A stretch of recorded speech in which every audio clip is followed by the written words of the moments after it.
Le Premier ministre Joseph Dion-Ngouté vient d'instruire un audit du fonds routier couvrant la période allant de 2022 à 2025, une décision motivée par l'urgence de clarifier la gestion des fonds.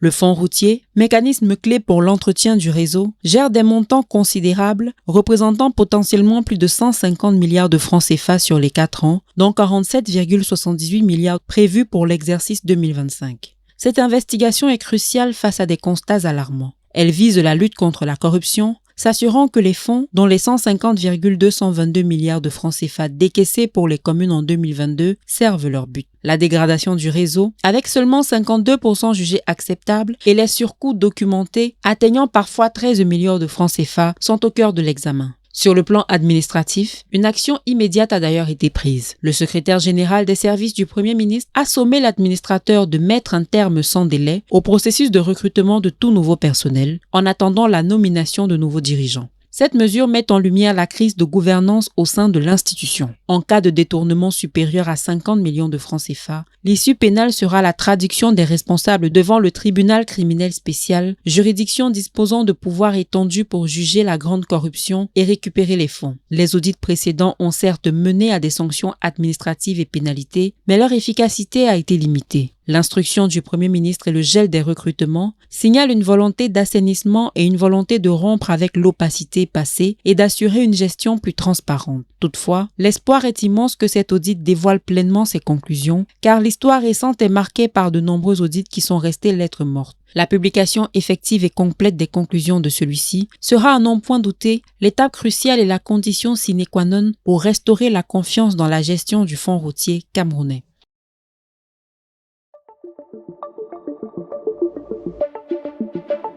Le Messager Télévision, à l'écoute du peuple.